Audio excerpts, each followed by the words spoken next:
And we are off. Welcome to this one. I am happy you're here. Happy you clicked on this video. I do appreciate it. It's been a little bit slow, but we move. Colton Parayko, 6'6", 228, right-handed from Canada. He is a $11 million card with Rocket and Stick 'em Up.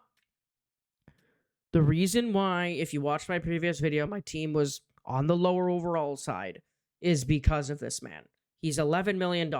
Like, that is a lot, especially with the new addition of the salary cap era to EA Sports Ultimate Team here in NHL 26, because the previous years we didn't have that. You can have an entire team of $20 million cards. That's 22 $20 million cards. That is insane. I do, at least originally, I liked the salary cap idea, but the way they executed it was not the greatest. We went through season one with a $100 million cap. Yes, we had a bunch of boosts to increase that cap, but it was just so slow behind the curve of the cards coming out for the most recent content days. And it's only going to get worse from here, as we've already hit 90, which in turn gives us $11 million cards each card. And if you get two cards from each event, like I usually do, that's $22 million in two cards. And that adds up quick if you don't know how to manage your time and manage your cards and keep your collection as steady as I have. Yes, I've made some sacrifices. Everybody makes some sacrifices for certain cards, like my Canadians. That is a no-go negotiation.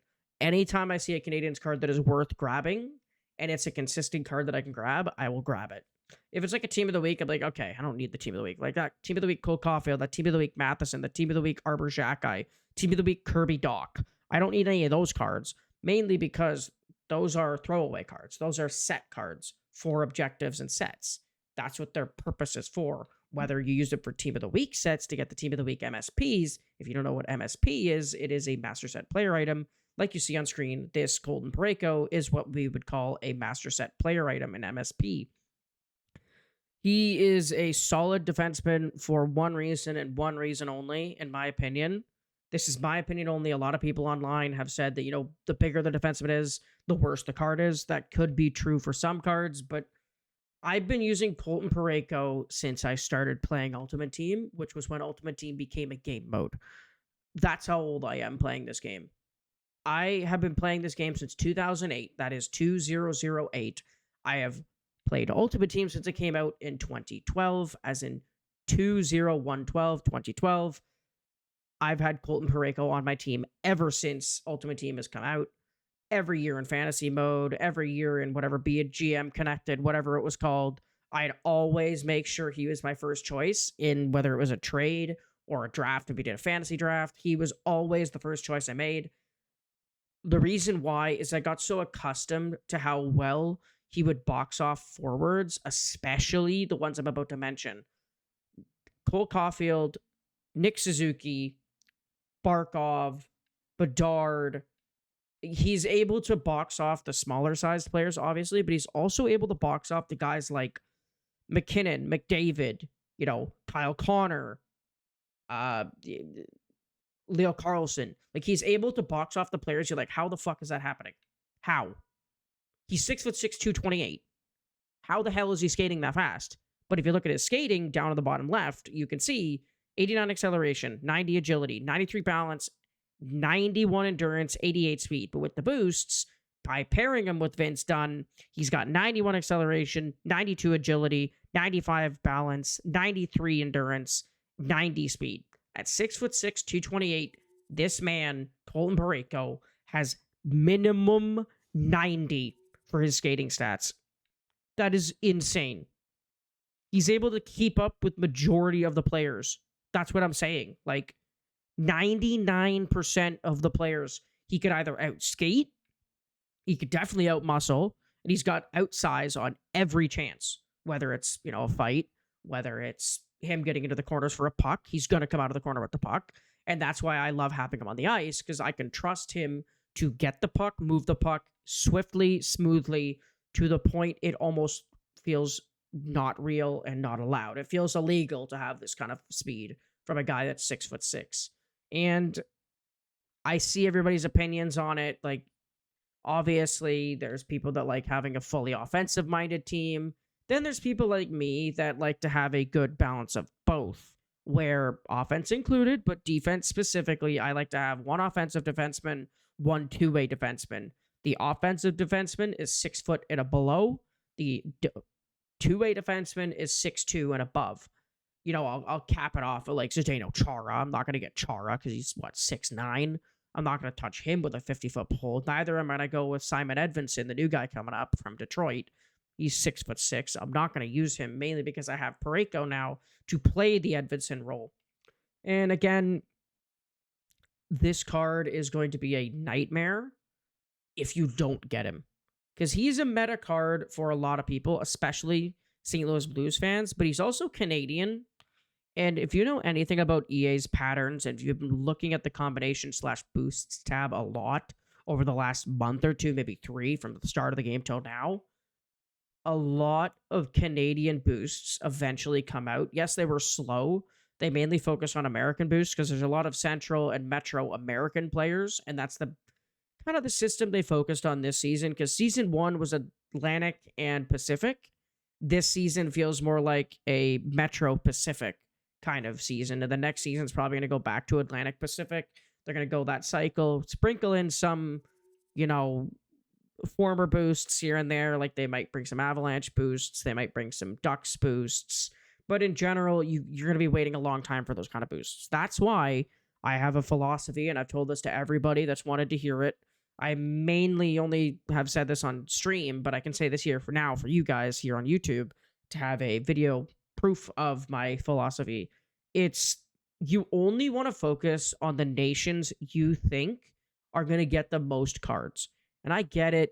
If you're a fan of a certain team or a fan of a certain player and their nation isn't one of these and you want to get them, by all means, get your favorite players, play with your favorite team, play with your favorite jerseys, logos, whatever. Don't collapse to the system norms. Don't collapse to what the hive mind wants you to in this game. You're your own player. You're your own meta. Figure it out how you want to play. Your own play style, your own team, your own players. I'm just giving you advice that works for me. It's worked for me to get multiple top 100s over multiple years in every game mode in Ultimate Team. I'm talking Rivals, Squad Battles, Hot Rush, when those 3 game modes were out, Champs, then Ranked, and now Hut Cup Chase, whatever, and the Hut Wild Card. I've been in multiple top 100s. So, yes, it's not physical top 100s in terms of winning anything. It's more or less just a simple accomplishment to say, hey, my strategy's working, my philosophy is working. It's kind of like a real NHL GM or a real NHL coach, where you're behind the bench of a real NHL franchise. Whether they're struggling or not is up to your decision making, your strategy, your philosophy, your teaching, your methods, and you got to treat it. This is how I treat it. I treat my Ultimate Team like I am physically the coach of the team.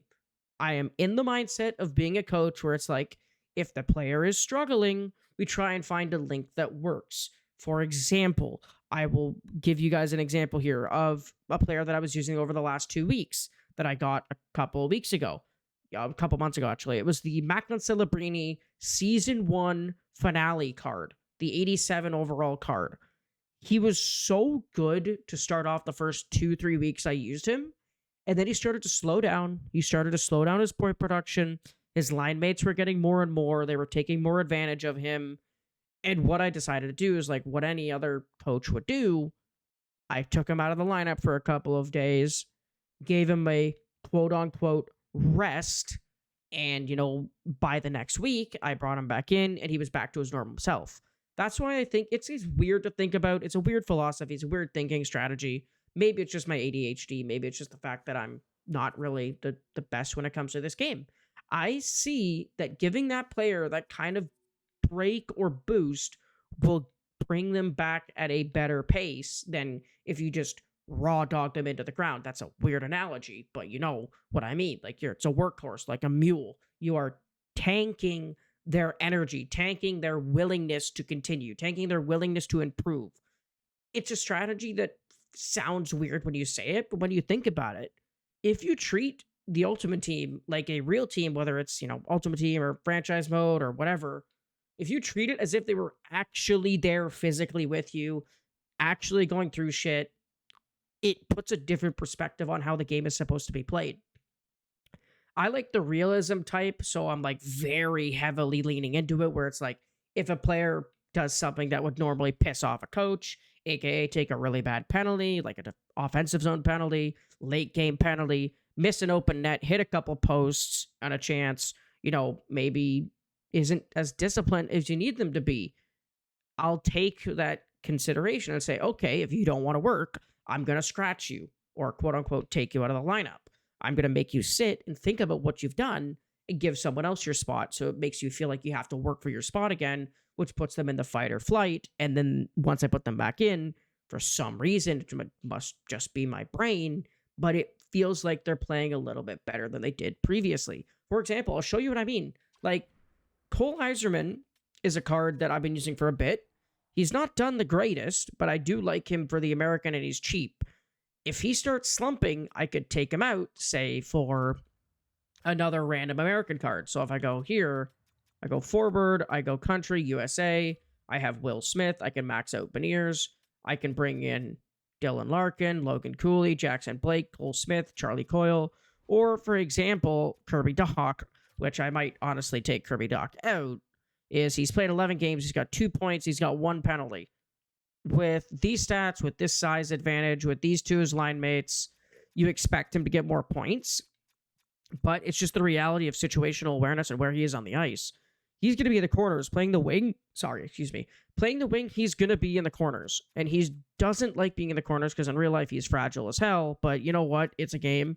So if I wanted to replace him, say, he's not doing well, which he really isn't, I can go country, go Canada. I have now got Zach Hyman, Connor Bedard, Macklin Celebrini, Gallagher, Brazo, and Denis Savard to think about and replace. I would do the Connor Bedard, but he's 11 mil, and as you can see, I'd have to take out the Nick Suzuki, and I would have to take out the one of the Dobson or Hudson. And I don't want to do that. As you can see, the team is maxed out at 151 with 55 ability points. All 3 line combination boosts are active. I have got a 5 AP and a 2 overall boost on Parayko and Vince Dunn. And then I have a 1 overall, 10 mil, and 7 AP boost on these two. 15 mil AP, 15 mil salary, 1 overall boost. 9 mil, 5 AP, 7 mil, 12 AP. If I wanted to get a triple America line, I could probably get it to work better than this line, but I do like the upside of Alex Tuck. Anyways, I'll see you guys in the next one. Have a good one. Bye.